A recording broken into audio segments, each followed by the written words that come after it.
નમસ્કાર વિદ્યાર્થી મિત્રો. ટીવાય બીએ મુખ્ય ગુજરાતીમાં આપણે પેપર નંબર 17 ભણીએ છીએ અને પેપર નંબર 17 અંતર્ગત આપણે અર્વાચીન ગુજરાતી સાહિત્યનો ઇતિહાસ ભણવાનો છે. અર્વાચીન ગુજરાતી સાહિત્યના ઇતિહાસમાં ચોથા યુનિટ અંતર્ગત આપણે કેટલીક મહત્ત્વની સાહિત્યિક પ્રવૃત્તિઓ નો અભ્યાસ કરવાનો છે અને આજે જે પ્રવૃત્તિ વિશે વાત કરવા જઈ રહ્યા છે, આમ તો એને પ્રવૃત્તિ ગણવી કે કેમ એ પણ એક પ્રશ્ન છે. તો આજે આપણે જે મુદ્દાની વાત કરવા જઈ રહ્યા છે એ છે નારી સર્જકોનું આધુનિક સાહિત્યમાં પ્રદાન. જુઓ, આ વિષય જે છે એ થોડી સ્પષ્ટતા માગે એવો છે. અહીં નારીવાદી સાહિત્યની વાત કરવાની નથી, કારણ કે કેટલીક વાર આપણે નારી સર્જકો એવું આવે એટલે સીધું નારીવાદી સાહિત્ય જે છે એ પ્રકારનો અર્થ આપણે લઈ લેતા હોઈએ છીએ. એટલે અહીં નારી સર્જકોના પ્રદાન વિશે વાત કરવાની છે અને એ પણ માત્ર આધુનિક સાહિત્ય સંદર્ભે. એટલે આધુનિક સાહિત્યમાં જે નારી સર્જકોએ સાહિત્ય સર્જન કરેલું છે એની આપણે અહીં વાત કરવાની છે. હવે આ જ્યારે આપણે મુદ્દો ચર્ચવા જઈ રહ્યા છીએ અથવા તો આ મુદ્દાની વાત કરવા જઈ રહ્યા છીએ ત્યારે પહેલાં સ્પષ્ટતા આપણે કરી લેશું કે ગુજરાતી સાહિત્યમાં આધુનિક સમયમાં જે નારી સર્જકોએ પ્રદાન કરેલું છે એની સાથે સાથે આપણે ભૂમિકામાં એની પહેલાં પણ નારી સર્જકો દ્વારા જે સર્જન થયા છે એની પણ આપણે અહીં એક વાત કરી લેશું અથવા તો એની પણ આપણે માહિતી મેળવી લેશું. કારણ કે સાહિત્ય સર્જનમાં સ્ત્રી દ્વારા પણ મહત્ત્વનું પ્રદાન થયું છે. આમ આપણે જ્યારે તુલના કરવા જઈએ પુરુષ સર્જકો સાથે એની, ત્યારે સ્વાભાવિકપણે ઇયત્તાની દ્રષ્ટિએ આપણે એનું પ્રમાણ ઓછું પ્રાપ્ત થાય, પણ ગુણવત્તામાં નારી સર્જકો જે છે એ ક્યાંય પાછળ રહેતા નથી. એટલે મધ્યકાળથી આપણે જોઈએ તો નરસિંહની સમાંતરે મીરાનું સાહિત્ય સર્જન જે છે એ ગુણવત્તાની દ્રષ્ટિએ સમાન ભૂમિકા ધરાવે છે. એટલે મધ્યકાળથી લઈ અને આધુનિક સમય સુધી સતત સ્ત્રી દ્વારા પણ સાહિત્યમાં સર્જન જે છે એ થતું રહ્યું છે અને નારીએ પણ પોતાના હૃદયની અભિવ્યક્તિ એ આ નિમિત્તે સાહિત્ય સર્જન નિમિત્તે અહીં અભિવ્યક્ત કરી છે. એટલે મીરાથી માંડી અને આધુનિક સમય સુધીની અથવા તો અનુઆધુનિક સમય સુધી જો આપણે વાત કરવી હોય તો નારી દ્વારા સાહિત્યમાં ઘણું બધું આપણને સર્જન પ્રાપ્ત થયું છે.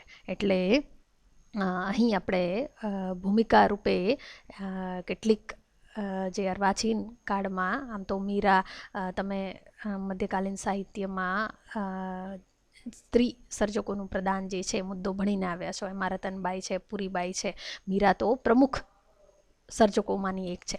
એટલે એની સાથે ઘણી બધી હિન્દુ સ્ત્રીઓ અને મુસ્લિમ સ્ત્રીઓનો પણ સાહિત્ય સર્જનમાં ફાળો હતો. એની આપણે વાત મધ્યકાળમાં કરી લીધી છે. પણ અર્વાચીન કાળથી પણ શરૂઆતથી જ લીલાવતી મુનશી વગેરે જેવા નારી સર્જકોએ સાહિત્ય સર્જનમાં એક મહત્ત્વની ભૂમિકા ભજવી છે અને સ્ત્રીના પ્રશ્નો જે છે અથવા તો સમાજમાં સ્ત્રીના સ્થાન વિશે, એમના પ્રદાન વિશે અને પોતાના સંવેદનને પ્રગટ કરવા માટે એમને સાહિત્ય સર્જન કરેલું છે. એની આપણે અહીં વ્યવસ્થિત વાત કરીશું. એટલે કે અર્વાચીન કાળમાં 20મી સદીના પૂર્વાર્ધમાં વિનોદિની નીલકંઠ, લીલાવતી મુનશી, લાભુબેન મહેતા વગેરે પાસેથી સાહિત્ય સર્જન થયેલું છે અને મોટા ભાગે એમની પાસેથી નવલિકા સ્વરૂપ એટલે ટૂંકી વાર્તા સ્વરૂપમાં સર્જન પ્રાપ્ત થાય છે. અને આ જે પ્રમુખ નારી સર્જકો શરૂઆતના રહ્યા છે અને એમની વાર્તાઓમાં સ્ત્રીને થતા અન્યાયો, એનું થતું શોષણ અને સ્ત્રીની સતત થતી ઉપેક્ષાને અહીં સાહિત્યમાં શબ્દબદ્ધ કરવામાં આવ્યા છે. અને છતાં પણ જો આ શરૂઆતના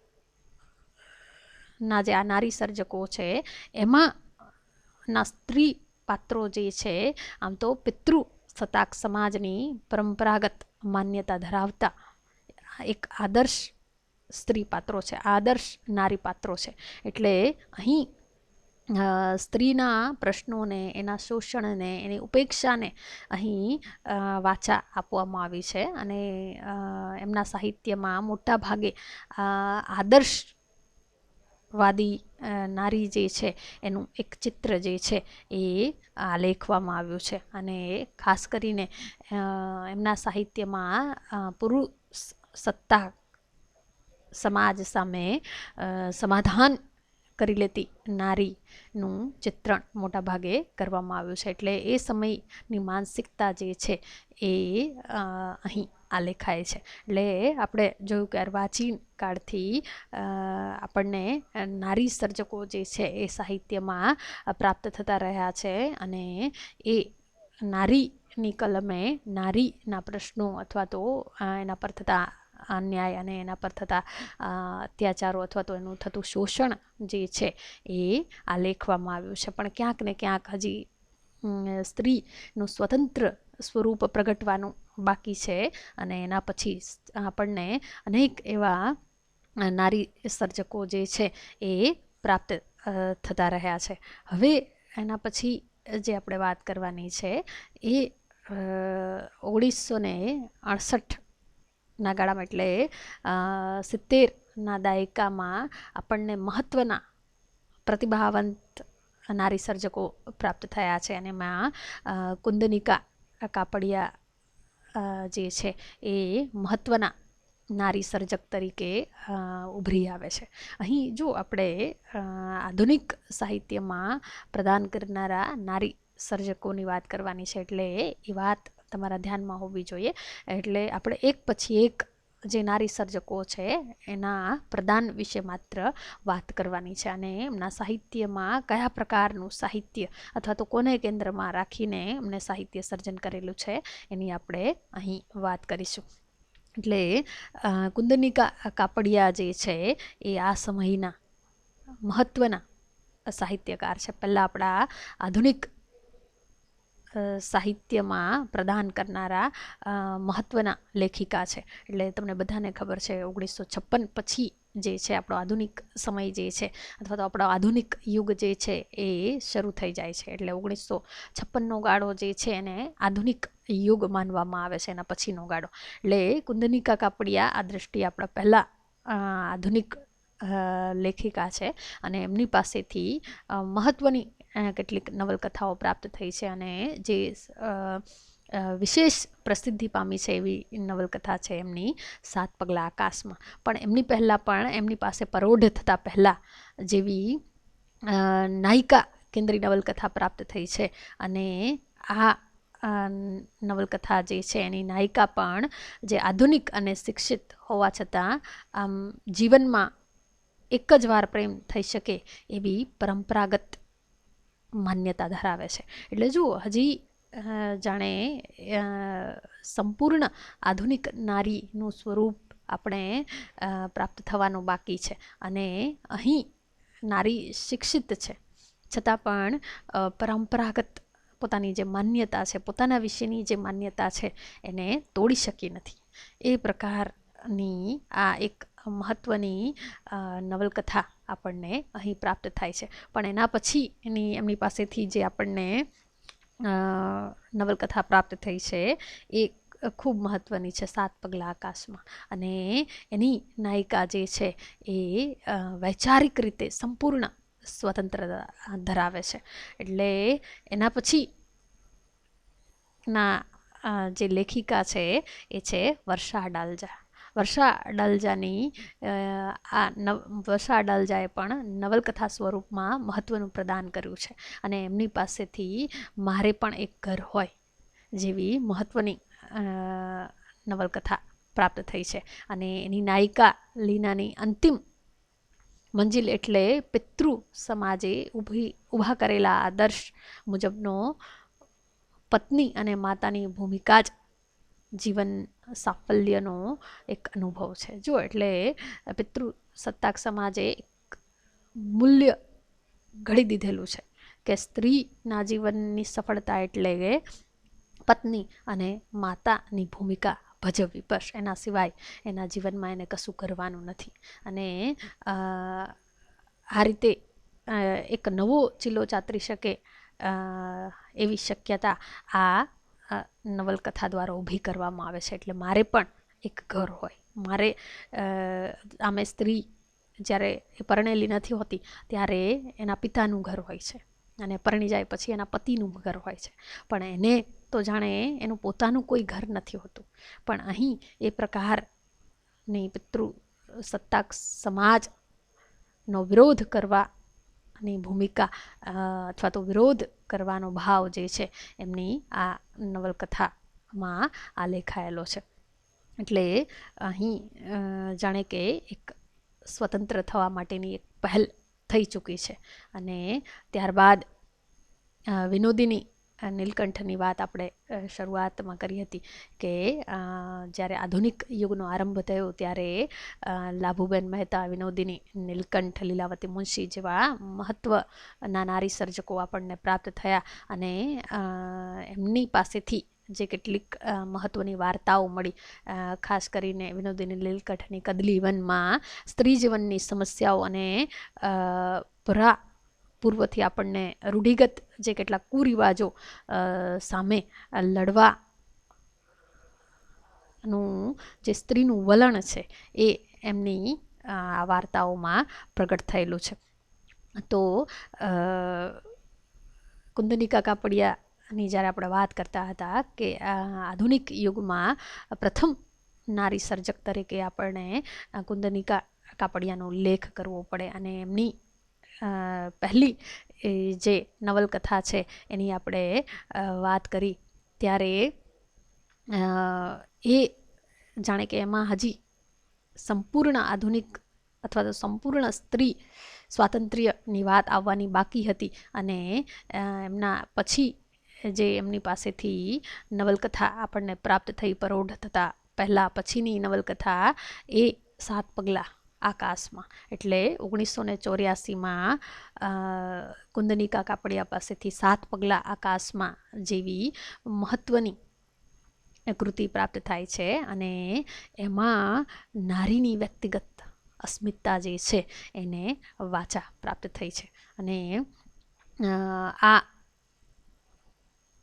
નવલકથામાં એક સામાન્ય મધ્યમ વર્ગીય ગૃહિણી જે છે એના કેન્દ્રથી આખી વાત જે છે એ રજૂ થઈ છે. હજી તો આ સમયે નારીવાદનો વિચાર જે છે એ મધ્યમ વર્ગ સુધી કદાચ પહોંચ્યો પણ નહીં હોય. અને એવા સમયમાં લેખિકા જે છે એ આપણે આકૃતિ આપે છે. અને એમાં એવા સમયે આ લાક્ષણિક ગુજરાતી નારીપણાની પ્રતીકસમી વસુધાના પાત્રમાં તેને પોતાનું પ્રતિબિંબ જાણે દેખાય છે. 7 પગલાં આકાશની જે નાયિકા છે વસુધા, અને એ જાણે કે એક સ્વતંત્ર નારીની એક સક્ષમ છબી લઈને આવે છે. અને આ નવલકથા જે છે એ સમયમાં ખૂબ ચર્ચાસ્પદ પણ નીવડી હતી. અને આ નવલકથાએ સ્ત્રીના દ્રષ્ટિબિંદુને લઈને એક અમાપ સામાજિક જાગૃતિ પણ ઊભી કરી છે. વસુધાના નિવૃત્તિ વિશેના આદર્શો દરેક ભારતીય સ્ત્રીની ઘરના રોજિંદા એકધારા યંત્રવત કામો અને એકધારી સામાજિક જવાબદારીઓમાંથી મુક્ત થવાની છુપી ઈચ્છા જે છે અહીં પ્રગટ થઈ છે. વસુધાના પ્રશ્નો એ ખરેખર તો દરેક સ્ત્રીના વ્યક્તિગત પ્રશ્નોનો પડઘો પાડ્યો છે. તેમની અંગત સમસ્યાઓ, વેદનાઓને વૈશ્વિક રૂપે અહીં વસુધાના પાત્ર નિમિત્તે વાચા આપવામાં આવી છે. અને તેથી જ સ્ત્રી વાચકોને વસુધાનું પાત્ર જે છે એ પરિચિત નહીં પરંતુ એક આશ્વાસન રૂપ પાત્ર લાગ્યું છે. આ નવલકથાએ કુટુંબને, સ્ત્રી પુરુષના લગ્ન જીવનને એક નવી દ્રષ્ટિથી જોવાની ફરજ પાડી છે. અને સ્ત્રીને પણ પોતાની રીતે જીવવા, કુટુંબમાં એક અલાયદી જગ્યા કરી આપવી જોઈએ એ માટે જાણે કે અપીલ કરી છે. એ પ્રકારની આ એક સ્ત્રી જાગૃતિ વિશેની એક મહત્ત્વની નવલકથા પુરવાર થાય છે. અને આ રીતે એક પુરુષવાદી સત્તા સામે જાણે કે આ નવલકથાએ એક વિરોધ ઊભો કર્યો છે અને સ્ત્રી સ્વતંત્રતાને અહીં આ નવલકથામાં વાચા આપવામાં આવી છે. તો કુંદનિકા કાપડિયા સાથે જે બીજા મહત્ત્વના સર્જક નારી સર્જક છે એના પછી ધીરુબેન પટેલ છે. અને ધીરુબેન પટેલ પાસેથી સતત આપણને અનેક એ સ્ત્રી સંવેદનને કેન્દ્રમાં રાખીને સર્જાતી નવલકથા હોય કે પછી કિશોરગત સંવેદનને કેન્દ્રમાં રાખીને સર્જાતી નવલકથા હોય અને એમના દ્વારા એક નવી રીતિએ નવા સંવેદનથી અભિવ્યક્તિ પામતી આપણને કેટલીક કૃતિઓ પ્રાપ્ત થઈ છે. જેમાં વાંસનો અંકુર, એની સાથે કાદંબરીની માં, સીમડાના ફૂલ, વડવાનલ જેવી અનેક લઘુનવલથી માંડીને નવલકથા સ્વરૂપની કૃતિઓ પ્રાપ્ત થઈ છે. વાંસનો અંકુર જે છે એ કદાચ તમે વાંચેલી જ હશે અને એના કેન્દ્રમાં કિશોરના પ્રશ્ન અને એની જે ગ્રંથિઓ છે એને વાચા પ્રાપ્ત થઈ છે. અને એની એ કિશોર સંવેદનને અહીં સૂક્ષ્મતા પૂર્વક આલેખવામાં આવ્યું છે. એના સંઘર્ષને અહીં સૂક્ષ્મતા પૂર્વક આલેખવામાં આવ્યું છે. તો કાદંબરીની માં જે છે એ પણ એક સાસુની નવી વ્યાખ્યા લઈને આવે છે. અહીં સાસુ જે છે એ માનું સ્થાન લે છે. અને આપણે જોઈએ છે કે પરંપરાગત સાહિત્યમાં સાસુ હંમેશા વહુની પ્રતિસ્પર્ધી તરીકે, એના પર અત્યાચાર કરનાર તરીકે આલેખાય છે. પણ અહીં કાદંબરીની મામાં ધીરુબેન પટેલ જે છે એ સાસુની એક નવી વ્યાખ્યા લઈને આવે છે. અને પરંપરાગત સામાજિક માળખામાં સાસુને હંમેશા એક શંકાની નજરે જોવામાં આવી છે. પણ આ નવલકથા જે છે એ બે સ્ત્રી વચ્ચે જો લાગણી અને સમજણનો સંબંધ વિકસે તો કેટલાય પ્રશ્નોનું સમાધાન જે છે એ આપોઆપ જ મળી જાય એવી રજૂઆત આ નવલકથામાં કરવામાં આવી છે. અને ત્યારબાદ એમની જે બીજી નવલકથા છે સીમડાના ફૂલ, એની નાયિકા જે છે રન્ના એ અન્યાય સામે આક્રોશ વ્યક્ત કરે છે અને વાત છે ગૃહત્યાગ સુધી પહોંચે છે. પણ અંતમાં તેને ઘેર પાછી ફરતી બતાવવામાં આવી છે. આમ પરંપરાગત સમાજની સ્ત્રી પોતાનું નહીં પરંતુ સમગ્ર કુટુંબને ધ્યાનમાં રાખીને નિર્ણય લે છે અને કુટુંબના હિતને પ્રાથમિકતા આપે છે. એ પ્રકારનું આલેખન જે છે એ આ નવલકથામાં કરવામાં આવ્યું છે. તો એમના પછીની એમની જે નવલકથા છે વડવાનલ, એમાં પણ સ્ત્રી સંવેદનને કેન્દ્રમાં રાખીને મનોવૈજ્ઞાનિક ભૂમિકાએ કોઈ એક વાત જે છે કેવી રીતે કોઈ સ્ત્રીના વિકાસમાં અવરોધરૂપ બની અને કેવી રીતે એને કુંઠિત કરતી હોય છે તે રેખાના પાત્ર દ્વારા અહીં આલેખવામાં આવ્યું છે. એટલે બે સ્ત્રીઓ અને બાળપણથી એનામાં જે ગ્રંથિ બંધાતી જાય છે એ કેવી રીતે આખરે વડવાનલનું રૂપ લઈ અને એક વિસ્ફોટ સર્જે છે એનું સૂક્ષ્મ આલેખન એ રેખાના પાત્ર દ્વારા આ નવલકથામાં કરવામાં આવ્યું છે. તો ધીરુબેન પટેલ બાદ મહત્ત્વના જે લેખિકા છે એ છે સરોજ પાઠક. અને સરોજ પાઠક જે છે આમ જુઓ તો એ આપણા આધુનિક સમયના ઉત્તમ નવલકથાકાર અને ઉત્તમ વાર્તાકાર છે. શ્રેષ્ઠ વાર્તાકાર તરીકે આપણે એની નોંધ લેવી પડે. એ પ્રકારના એક પછી એક અનેક વાર્તા સંગ્રહો અને ઉત્તમ વાર્તાઓ એમની પાસેથી પ્રાપ્ત થઈ છે. સરોજ પાઠક પાસેથી નાઇટ મેર જેવી પ્રસિદ્ધ આધુનિક નવલકથા પ્રાપ્ત થઈ છે. તો એની સાથે એમની પાસેથી અનેક વાર્તા સંગ્રહો પ્રાપ્ત થયા છે. જેમાં પ્રેમ ઘટા ઝુકાઈ, પ્રીત બંધાણી, મારો અસબાબ, મારો રાગ, વિરાટ ટપકું, તથાસ્તુ, હુકમનો એક્કો અને ત્યારબાદ એમની પાસેથી હું જીવું છું જેવા વાર્તા સંગ્રહો પ્રાપ્ત થયા છે. અને એમાં ખાસ કરીને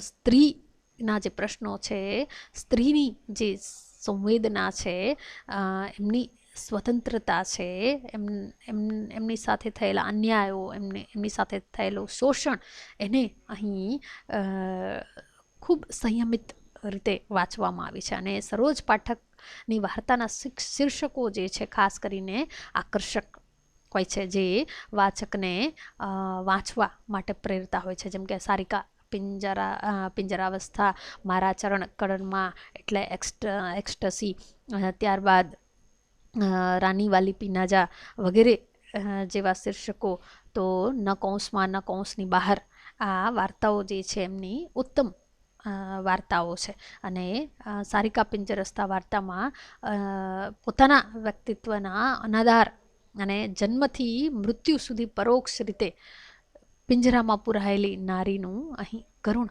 આલેખન કરવામાં આવ્યું છે, જે નારી મુક્તિના ઘોષ તરફની દિશા ચીંધે છે. તો આ રીતે સરોજ પાઠકની વાર્તામાં સ્ત્રીના શોષણની એની જે સામાજિક સ્થિતિ છે એના સંવેદનને એક સ્ત્રીના સંવેદન દ્વારા વાંચા મળી છે.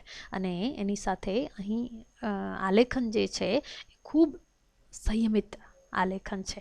અને એક પછી એક ઉત્તમ વાર્તાઓ એમની પાસેથી આપણને પ્રાપ્ત થઈ છે.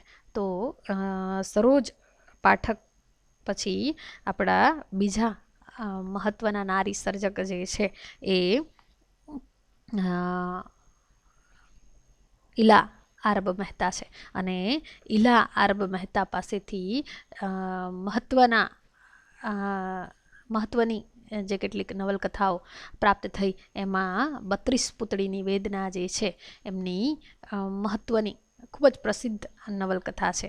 અને આ નવલકથા જે છે એ 1982માં પ્રગટ થઈ, અને એમાં સ્ત્રી મુક્તિની જે ઝંખના છે એને કલાત્મક રીતે અહીં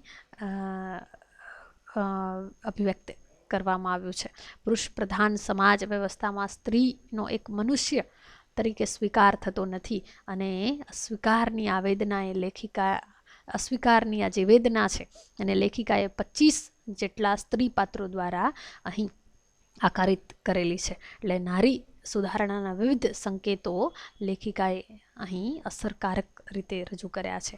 અને ત્યારબાદ એમની જે બીજી મહત્વની વાર્તા છે એ પાંખમાં પણ આ વાત જે છે એ અભિવ્યક્તિ પામી છે. એટલે 32 પુતળીની વેદના ઇલા આરબ મહેતા પાસેથી આપણને એક મહત્વની કૃતિ પ્રાપ્ત થાય છે. અને પ્રયુક્તિની દ્રષ્ટિએ પણ આ કૃતિ જે છે એ મહત્વની આધુનિક કૃતિ પુરવાર થાય છે. અને એક આધુનિક સાહિત્યકાર તરીકે આ નવલકથા દ્વારા ઇલા આરબ મહેતાને એક મહત્વની નક્કર ઓળખ પ્રાપ્ત થઈ છે. તો ઇલા આરબ મહેતા બાદ મહત્વના આપણા નારી સર્જક જે છે એ છે હિમાંશી શૈલત. અને હિમાંશી શૈલત પાસેથી આપણે 8 જેટલા વાર્તા સંગ્રહો પ્રાપ્ત થયા છે, જેમાં નારીના જુદા જુદા પ્રશ્નોને, એના સંવેદનને, એની ઈચ્છા, એની એષણા, એની માન્યતાઓ, એના સુખ દુઃખ, એના પર થતા અત્યાચાર, આ વગેરેને અહીં વાચા પ્રાપ્ત થઈ છે. એટલે હિમાંશી શૈલત પાસેથી અંતરાલ, અંધારી ગલીમાં સફેદ ટપકા, એ લોકો, સાંજનો સમય, પંચવાયકા, ખાંડણિયામાં માથું, ગર્ભગાથા અને ઘટના પછી જેવા 8 વાર્તા સંગ્રહો આપણને પ્રાપ્ત થયા છે. અને એમની પાસેથી જે કેટલીક મહત્વની વાર્તાઓ પ્રાપ્ત થઈ એમાં અંધારી ગલીમાં સફેદ ટપકા, કોઈ બીજો માણસ, તો ખાંડણિયામાં માથું, ગર્ભગાથા જેવી અનેક વાર્તાઓને આપણે નોંધાવી શકીએ. ફુગાવાળો અનેક, જો હિમાંશી શૈલત એવા વાર્તાકાર છે કે જેમને માત્ર નારી પ્રશ્નોને વાચા નથી આપી, પરંતુ એમને શોષિત થયેલા તમામ લોકોને, તમામ માનવીય સમૂહને અહીં સાહિત્યનો વિષય બનાવ્યો છે. એટલે એમની વાર્તાઓમાં જે શોષિતો છે એના પ્રશ્નોને વાચા પ્રાપ્ત થઈ છે. પછી એ ફૂટપાથ પર રહેનારા સામાન્ય માણસો જે રોજ કરીને ખાનારા છે એમના સંવેદનને અહીં અભિવ્યક્ત કરવામાં આવે છે. અને ફુગાવાળો એમની આ રીતે ઉત્તમ વાર્તા કહી શકાય, જેમાં ફુગા વેચીને જે જીવન નિર્વાહ કરે છે એવા વ્યક્તિના સંવેદન વિશ્વને વાચા આપવામાં આવી છે.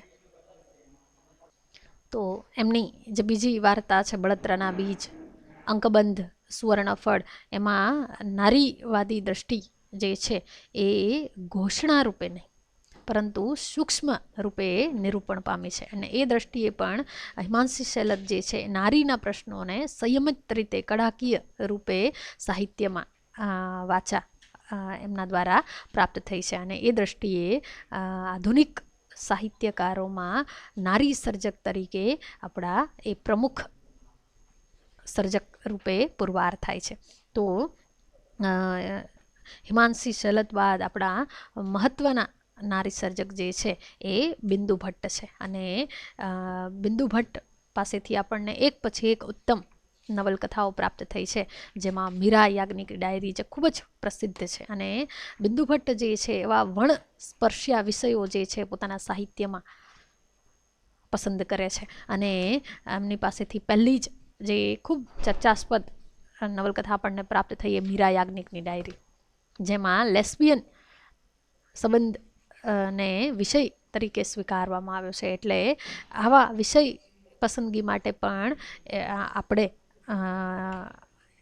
એમની હિંમતને દાદ દેવી પડે એ પ્રકારની એમની આ નવલકથા છે. માત્ર વિષય પસંદગીની દ્રષ્ટિએ નહીં પણ કળાકીય પક્ષ પણ અહીં સબળ રીતે આવે છે. એટલે એ દ્રષ્ટિએ પણ મીરા યાજ્ઞિક ડાયરી એ બિંદુ ભટ્ટની એક મહત્વની નવલકથા છે.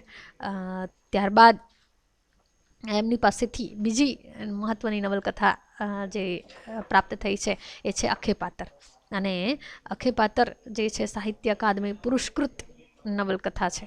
અને એમાં પણ નારીનું જે સંવેદન વિશ્વ છે, નારીના જે સંઘર્ષો છે એને કેન્દ્રમાં રાખી અને કંચનબાનું પાત્ર જે છે એ ઉઠાવ પામેલું છે. કંચનબાના જીવનમાં આવતા સંઘર્ષો જે છે એ કેવી રીતે પુરુષની સહાય વગર પોતાનું સંપૂર્ણ જીવન જે છે એ ગમે એવા સંઘર્ષો સામે પણ એ હિંમતભેર એ સંઘર્ષોનો સામનો કરે છે. અને અંતે જ્યારે એમને પોતાના પુત્ર દ્વારા જ એમને દગો મળે છે ત્યારે પણ એ પોતાનો સ્વતંત્ર માર્ગ જે છે જીવનનો અપનાવે છે.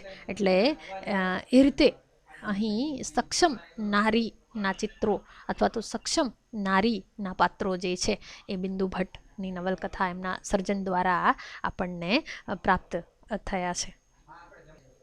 એટલે આપણે જોઈએ કે અત્યાર સુધી જે શરૂઆતમાં નારીનું ચિત્ર નારી સર્જકોમાં એક ત્યાગની મૂર્તિ તરીકે આવતું હતું, એક આદર્શની મૂર્તિ તરીકે આવતું હતું, પણ ધીમે ધીમે એ જાણે કે સ્ત્રીને કોઈ આદર્શની મૂર્તિ તરીકે નહીં પરંતુ એક માણસ તરીકે જોવાનું વલણ જે છે એ આ નારી સર્જકોના સાહિત્યમાં સ્થાપિત થતું આપણને જોવા મળે છે. એટલે નારી ચેતના અને નારી જાગૃતિના પરિણામો હવે આ લેખિકાઓમાં જોવા મળ્યા છે. અને એ પણ સંયમિત રૂપે અને કળાત્મક રૂપ જે છે એ પ્રાપ્ત થતું રહ્યું છે. અને એમાં હિમાંશી શેલત, બિંદુ ભટ્ટ, સરોજ પાઠક જે એની સાથે વર્ષા અડાલજા, કુંદનિકા કાપડિયા વગેરે પ્રમુખ આધુનિક નારી સર્જકોની ગણના આપણે ચોક્કસ કરાવી શકીએ, જેમાં આ રીતે એમના સંવેદન જગતને અહીં કળાત્મક ભૂમિકાએ વાચા પ્રાપ્ત થઈ છે. એટલે અહીં આપણે પ્રમુખ નારી સર્જકોની વાત કરીએ, એની સાથે ગૌણ સારી નારી સર્જકોની વાત પણ જોડી શકાય. એટલે અહીં આપણે આ વાત જે છે નારી સર્જકોની એ પૂરી કરીએ છીએ. અસ્તુ.